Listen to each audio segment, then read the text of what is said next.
こんにちは、村雲です。今回の動画では、先日投稿した維持費の動画に続いて、2月27日で納車2年目を迎える私の GR スープラに対する満足点と不満点を紹介します。満足点はともかく、不満点に関しては、あくまでも個人的見解として受け取ってください。スープラには不満点を払拭するいい点がたくさんありますし、動画内で不満点に対する対策も合わせて紹介していきます。未来のスポーツカーオーナーの方たちの参考となれば幸いです。それではご覧ください。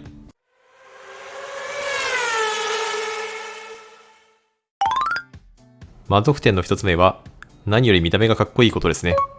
これに関しては2年目になっても飽きることなく変わっていないです。切れ長のヘッドランプやシャープに付けられたノーズのフロントフェイスが他に似た車がなくオンリーワンの存在感を放っています。愛知県だとそれなりに見かけるのですが、それでも未だに街中を走っていると通行人の視線を感じます。サイドに回り込んで FR 車らしいプロポーションが昨今珍しい形となっていますが、2人乗りでしか実現できなかったであろうこのフォルムに関しては今でもかっこいいなと思います。ちなみに純正から追加したパーツに関してはこれら2つの過去動画で紹介していますので、そちらも合わせてご覧いただきたいです。斜め後ろからのリアフェンダーの盛り上がりなど、実用性でなくハチリを追求した上のフォルムが所有満足度を満たしてくれます。少しマニアックですが、駐車場に停めてふと振り返るとかっこいいなと思える瞬間が未だにありますね。これはスープラに限らずだとは思いますが、2年経ってもそう思わせてくれるので買ってよかったなと思います。満足点2つ目は直録エンジンの吹き上がりとサウンドの良さですね。高速道路ゴール時の様子をお届けします。ギアを3速に固定して安全に配慮した上でアクセル踏み込んでみます。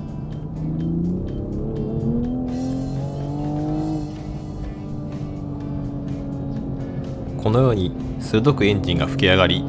純正のマフラーのままではありますが、非常に気持ちのいい音を出してくれます。公道では限られた場面でしか聞くことはできませんが、非常に気持ちいいですし、ついスポーツモードにしがちとなってしまいます。また、このように回転数を高めに維持して走っても、不快な振動などなく、気持ちのいい部分のみをドライバーに届けてくれるエンジンです。スープラでありつつ、BMW のエンジンが搭載されていることは複雑ですが、いいものはいいですし、それを世の中に送り出してくれたことに感謝です。満足点3つ目は、このような回転数上げがちなエンジンですが、燃費が思った以上に良いことです。先日の維持費の動画でお伝えした通り、納車2年目時点での平均燃費は 11.3 キロとなっています。いつもスポーツモードで走っているわけではありませんが、燃費走行を意識しているわけでもありませんので、300馬力オーバーの車という観点で見ると、かなり燃費がいい方だと思います。ガソリン代を気にして乗る車ではありませんが、思わぬメリットです。昨今のガソリン代が純粋に高すぎて財布に厳しいというのはありますが。満足点4つ目は、運転支援系の装備が充実していることです。スープラには前の車との距離を一定に保ちつつ、低速走行を行うことができるレーダークルーズコントロールの機能が全グレードで標準装備されています。この機能があることで、目的地に到着するまでのドライバーの疲労がかなり軽減されます。私自身、これまで片道300キロ以上のドライブを何度もしたことがありますが、この機能と直進安定性の高さから目的地に着いたらクタクタになってしまっていたということはこれまでありません。実際、たとえスポーツカーに乗っていても単調な高速道路の走行は退屈ですし、峠やサーキットなど目的地に着いてからが本番ということがほとんどだと思いますので、この快適装備にはいつも助けられています。満足点5つ目は、街乗り走行も普通の乗用車のように扱えることです。スポーツカーに乗っていると足回りの方などで街乗りでは不快な振動などが発生して乗り心地が悪いといった印象を持たれがちですが、スープラの場合は SZR、RZ に搭載されている全制御サスペンションがうまく働いているのか、街乗りでも不快な振動もなく、同乗者からのクレームもこれまで特にありません。また、このようなきつめの傾斜の店舗侵入の際も気をつけはしますが、スポーツカーにありがちの顎下をするといったこともほぼなく、車両感覚さえつかめてしまえば普通の乗用車ライクに乗ることができます。運転初心者におすすめとまではいきませんが、クリアランスソナーなども装備されているので、スポーツカーの中では運転しやすい部類ではないかと思います。満足点6つ目は、すごく地味ですが、音声認識機能が優秀で快適であることです。試してみた際の様子をご覧ください。東京ディズニーランド。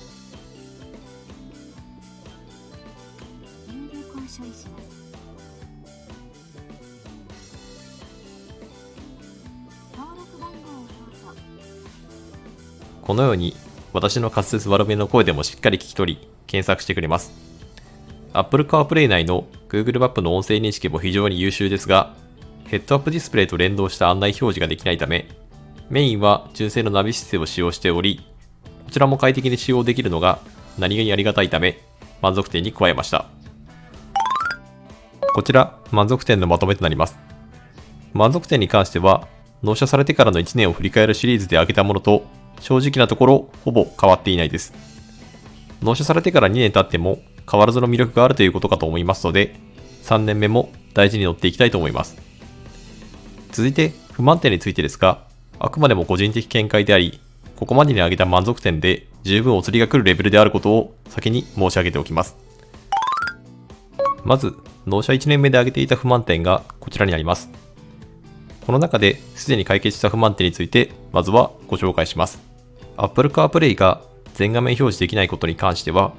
ECU のアップデートによって全画面表示できるようになったそうで、昨年の秋頃にあったリコール対応にて、ディーラーにお世話になった際にアップデートされたようで、偶発的ではありますが、解消されました。続いて、アイドリングストップメモリー機能がないこと、運転モード切り替えスイッチがノーマルとスポーツしかないこと、バック時のミラー角度が調整できないこと、これら3つに関しては、過去動画で紹介しているビーマーコードを用いたコーディング作業にて解消することができました。ご覧のように、エンジンを始動したタイミングでアイドリングストップがオフになっていたり、スポーツプラスモードが追加されていたり、バック時のミラーの角度が自分の好みのものに調整できています。これらは通常の車両設定では変更できずにいたため、当初は不満点に挙げていましたが、ビーマーコードで解消できますので、何度も紹介していますが、非常におすすめです。この動画ではこれら以外の不満点を改めて紹介していきます。不満点1つ目は、クラクションの音がかっこ悪いです。車内および車外からの音をお聞きください。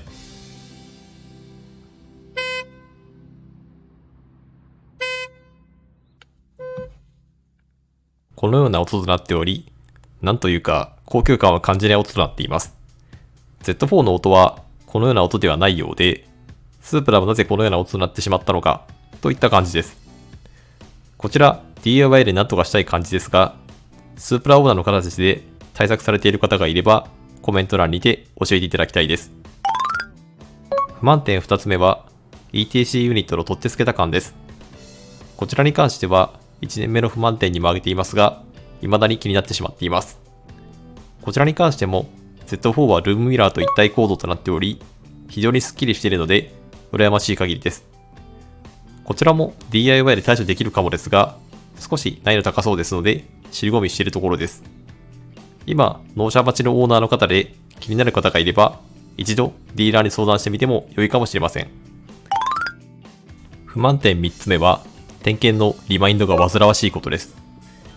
スープラはオイルの交換時期などを車両が記録しており、走行距離などが交換タイミングを過ぎると、エンジンをかけるたびに点検時期超過のリマインドを発しています。リマインドしてくれるのはありがたいのですが、エンジンかけるたびに警告されるのは正直鬱陶しいです。こちらに関しては自身でリセットすることができますので、そちらの方法を紹介します。まず、エンジンスタートボタンを3回短いタイミングでプッシュし、車両が診断モードに入ったことを確認すると、オドのリセットボタンを長押しすることで、リセットできる点検項目が表示されます。リセットしたい点検項目が表示されるまで、リセットボタンを押して、リセットしたい項目で長押しすると、リセットするかどうかの確認されますので、再び長押しすると、リセットが開始されます。こちら、実施することで警告解除されますので、一度試してみてください。不満点4つ目は、3つ目と関連し、メンテナンス費用が高いことです。こちら承知の上で購入していますので、不満点に入れるべきではないかもしれませんが、先日、1年点検を実施した際、オイル交換も含めて3万円以上のメンテナンス費用となりました。やはり BMW 社製の部品を使っているということかもしれませんが、通常のトヨタ車のメンテナンス費用と比較すると高額となってしまっているため入れさせていただきました。また BMW 社製のメンテナンス設備を使用する必要があるため、ディーラーの整備網も地域によっては不十分な可能性があります。実際リコール対応の際もメンテナンスキットが配備されておらず、対応まで少し時間がかかってしまった経験があります。今後もないに越したことはありませんが、不具合対応時に少し不安がありますね。不満点5つ目は洗車時のトランク内部への水入りです。こちらは昨年から解消できていない不満点となっています。ご覧の通り車内が水浸しになってしまっているということはありませんが、ボディの内側には確実に水入りしており、シール部がへたってくると雨漏りの懸念もありますので、何か対策を講じる必要があり、何より汚れも溜まりやすい箇所となっているため、こちら不満点に挙げています。不満点6つ目はドア開閉時トランク再ロック問題です。こちらはトランクを一度開けた後にドアを閉めると、その衝撃でトランクにロックがかかってしまい、再びロック解除ボタンを押さなければいけない問題です。スープラはトランク周辺にトランクオープン用のボタンがないため、これが起きるとかなりめんどくさいです。こちらも対策を見つけましたので紹介いたします。トランクを開けるとこの2つの突起があることがお分かりになるかと思います。この部品は納車当初は埋まっている状態かと思いますが、こちらは半時計回りに回すことで中の歯車状の形状のものが合わせて回転し、徐々にせり上がってきます。この突起内の歯車部分が樹脂パーツと同じ面くらいまで上がってくるように左右両方の突起を回転させます。突起だけが回転していることもあるので、動画のような歯車が噛み合っている音がしているかの確認が重要です。こうすることで多少荒くドアを閉めてもトランクが再ロックされる頻度が減りました。水入りに関しても突起を緩める前後で特に変わりはないですので、一度オーナーの方はトライしてみてください。不満点7つ目は少ししょうもないことですが、サンバイザーのサイズが小さいことです。これに関しては納車1年目に上げてもよかった項目ですが、すっかり抜けてしまっていました。スープラのサンバイザーはかなり小さく、こちらがサンバイザーを広げた際の運転時の視界ですが、ほとんど前方を覆えていません。そのため、夕方の時間帯の西日のきつい時間帯は、視界がかなり遮られ、何度か恐怖体験を味わったことがあります。これに関しては対策の使用があまり思いつきませんので、我慢しようかと思っていますが、何かいいアイデアをお持ちの方は教えてください。ちなみに眩しいついてですが、スポーツカーあるあるかもしれませんが、対向車のライトがむちゃくちゃ眩しい時があります。ハイビームかと思いきや、ただ車高の高い車だったってパターンがありがちですが、これに関しても何度か恐怖体験を味わいました。不満点8つ目は、納車2年目にしてビビリ音がしだしたところです。ビビリ音発生時の様子を動画には抑えたのですが、うまく音には拾えていませんでした。具体的には5速で走行中に3000回転から4000回転ほどにかけて発生し、グローブボックスあたりから音が響く印象です。こちらに関しては何らか対策を考えようと思いますが、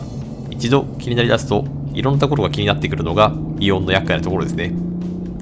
納車2年経ったばかりなので、そこまで致命的なことが起きているわけではないと思いますが、気になるところですので挙げさせていただきました。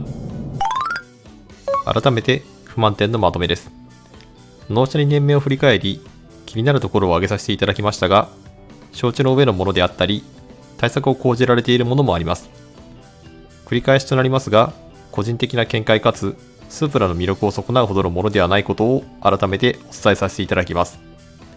将来、スポーツカーの購入を検討されている方の参考となれば幸いです。今回の動画の内容としては以上となります。このチャンネルでは他にも、新型車の情報や、愛車のスープラ関連の DIY 情報の発信を毎週行っております。自動車好きの方の参考となる情報を発信していけるよう努めていきますので、動画の高評価とチャンネル登録のほどよろしくお願いいたします。また、動画内で実施してほしい企画などありましたら、コメント欄までよろしくお願いいたします。それではご視聴ありがとうございました。